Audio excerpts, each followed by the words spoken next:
We all reach that moment when everything we've built, everything we thought defined us, begins to fall apart.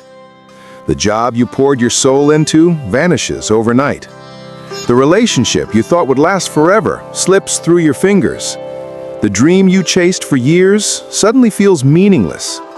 It's terrifying, because success was supposed to protect us from that kind of pain. But what if losing everything isn't the end of success? What if it's where true success actually begins? Today we'll explore the hidden psychology behind losing it all and the quiet, powerful truth about what it really means to succeed. Welcome to Infuse, stories that inspire, lessons that empower. I'm Dr. Aiden Cross, and together we'll uncover the moments that redefine us, the ones that break us open, only to rebuild us stronger. Let's begin. A few years ago, I watched my life crumble in slow motion. I had the title, the paycheck, the home, the respect. Everything looked right from the outside, but inside I was quietly unraveling, exhausted, empty, disconnected from any real sense of purpose. Then one morning, I walked into work and found out that the company I'd built my career around was shutting down. Just like that, the illusion was gone. I remember packing up my desk, each box heavier than the last. The silence in that room was deafening, not because of the loss itself, but because of what it revealed. I realized how much of my identity I had given away to something temporary. It felt like failure. It felt like humiliation. But beneath that pain, something else began to stir. A small, almost imperceivable whisper.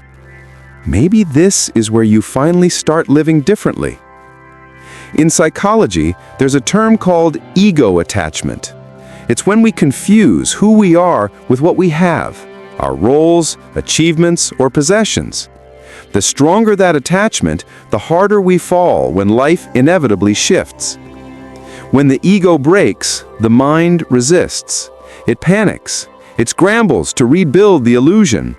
But the soul, the deeper self, sees something different. It sees a rare opening, a doorway into authenticity. You see, losing control isn't punishment.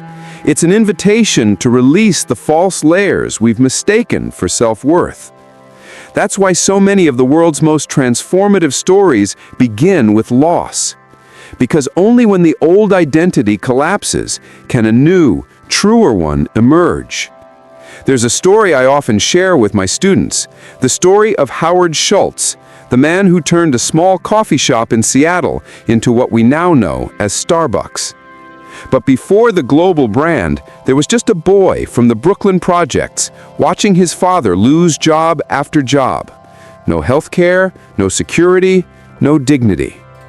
Howard grew up vowing never to let another person experience that kind of helplessness. When he first joined the original Starbucks, it was a modest store selling coffee beans and equipment. But Howard saw something different. He saw connection. He wanted to build a place where people could slow down, feel seen, and feel human again. When he pitched his idea, the founders rejected it completely. They told him he didn't understand their business. He left, heartbroken, but not defeated. He started his own coffee shop based on his vision, and when Starbucks later went up for sale, he bought it. The rest is history. But here's what people forget. Schultz didn't build Starbucks because he wanted to sell coffee. He built it because he once watched his father lose his dignity, and he wanted to create a company that would never let that happen again.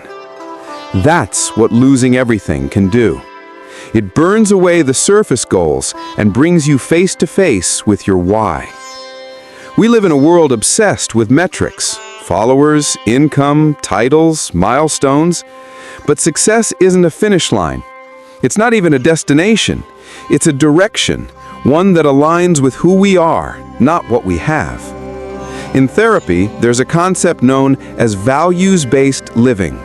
It means making choices not from fear or validation, but from what deeply matters to you. It's when success stops being about more and starts being about meaning. When you lose everything, you start to see that success was never about having it all. It was about having yourself, intact, grounded, and honest. True success is the ability to wake up and know that your actions reflect your truth, even when no one's watching. Before Harry Potter, J.K. Rowling was broke, unemployed, and raising her daughter alone. She described herself as the biggest failure she knew. But during that time, something powerful happened. Stripped of everything society told her she needed to be, she discovered who she really was. She said, "Rock bottom became the solid foundation on which I rebuilt my life." That's what happens when you lose everything. Your foundation shifts from external approval to internal strength. It's no longer about what the world sees. It's about what you choose to build when no one's clapping. Rowling once said that failure gave her the freedom to stop pretending. And that freedom, that honesty, is what allowed the magic to flow. It wasn't Hogwarts that saved her. It was authenticity. When the human brain experiences loss, whether it's financial, relational, or emotional, it activates the same neural networks as physical pain. That's why heartbreak, failure, and rejection literally hurt. But here's the fascinating part. The brain also has remarkable plasticity, the ability to rewire, to adapt, to find new pathways of meaning. Neuroscientists call this post-traumatic growth. It's when pain doesn't just fade, it transforms us. We become more resilient, more compassionate, more grounded in gratitude. But it only happens when we stop asking, "Why me?" and start asking, "What is this teaching me?" The loss becomes a teacher, one that speaks in silence and discomfort, but always with wisdom. In Japan, there's an art form called kintsugi, which means golden repair. When a piece of pottery breaks, instead of hiding the cracks, they fill them with liquid gold. The idea is simple yet profound. The object becomes more beautiful because it was broken. Imagine if we treated our lives the same way. Instead of trying to erase our scars, we could honor them as proof that we lived, learned, and kept going. That's the heart of transformation, the courage to turn our fractures into art.